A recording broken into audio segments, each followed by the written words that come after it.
আমগো আজকে অনেক কাজ আছে, কালকে অল্প ছোট মোটো ঘরে পূজা আছে। মানে পূজা মানে ওই দেখো আমগো আজকে কই রান্না করতেছি। ওই যে দেখো একটা রুমের মধ্যেই ওই যে আমরা কই রান্না করতেছি। ওই ঘরটা একদম ছোট হয়ে গেছে, ওই রুমগুলা ভাড়া আছে, জায়গা নাই, ওই জন্য এই রুমটা কাঁচা রুমের মধ্যে।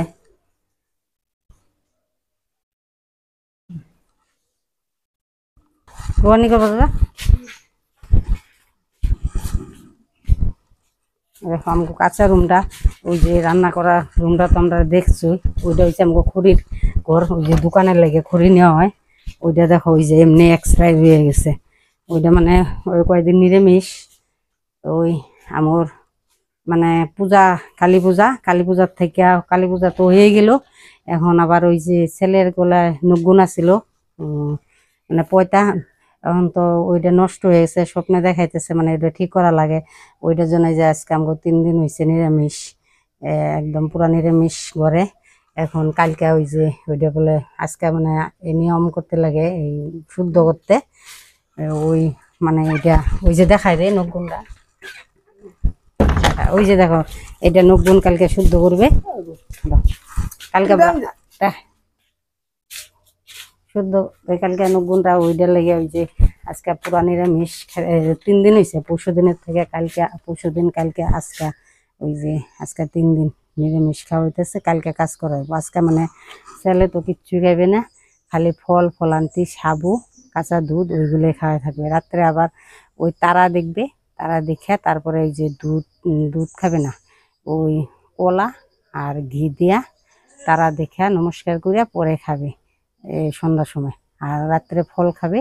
কালকে ব্রাহ্মণ আসার পরে মানে ওই কাজটা হওয়ার পরে আবার খাবে। মানে স্বপ্নেতে কিবা অনেক খারাপ খারাপ দেখছিল, নখগুণটা নষ্ট হয়ে গেছে। এখন তো মন্দিরের থেকে বলতেছে মানে নখগুণটা শুদ্ধ না করলে অনেক খারাপ হবে, অনেক হবে ওইটার লেগে কালী মন্দিরে। তারপরে এখন মানে অনেক অবস্থা খারাপ যাইতেছে, অনেক কষ্ট কষ্ট যাইতেছে, মানে যে কামে যাওয়া যাইতেছে বাধা বাধা পড়তেছে ওইটার লেগে। এখন পূজা পালিও ছেলে পূজা পালি দিতে পারতেছে না, আমগো দিতেছি। ওই নিয়মটা করার পরে কালকের থেকে আবার ওই দিতে পারবো। দোকানেও যায় না, ওই যে 3 দিন হয়েছে আমিও যাই, কিন্তু ও যাইতে পারে না দোকানে। ও দোকানে গেলে ওইগুলা মাছে মাংস মানে লাড়াচাড়া হবে কারণে ওরা নেওয়া যায় না। ওই জন্য ওই যে ই করো বাবা, ওই কালকে কাজ আছে, কালকে কাজের পরে পরের থেকে এখন ওই যে মা রান্না করতেছে। আজকে ও খাইবে না, ও মানে নিরামিষ একদম টোটাল, মানে নিরামিষ নিরামিষ আজকে তো নিরামিষ মানে অবিচ্ছিন্ন মতো ওই যে কাঁচা বস্তু খায়া থাকতে লাগবে, ওই দুধ, কলা, সাবু ওইগুলি খাইতে লাগে। ও তো সাবু খাইতেই পারে না, তাও খায়া থাকতে লাগবে। এখন আমি স্নান করুম করে এই যে পূজা দিমু। আচ্ছা আজকের লাগে টাটা, রাখি।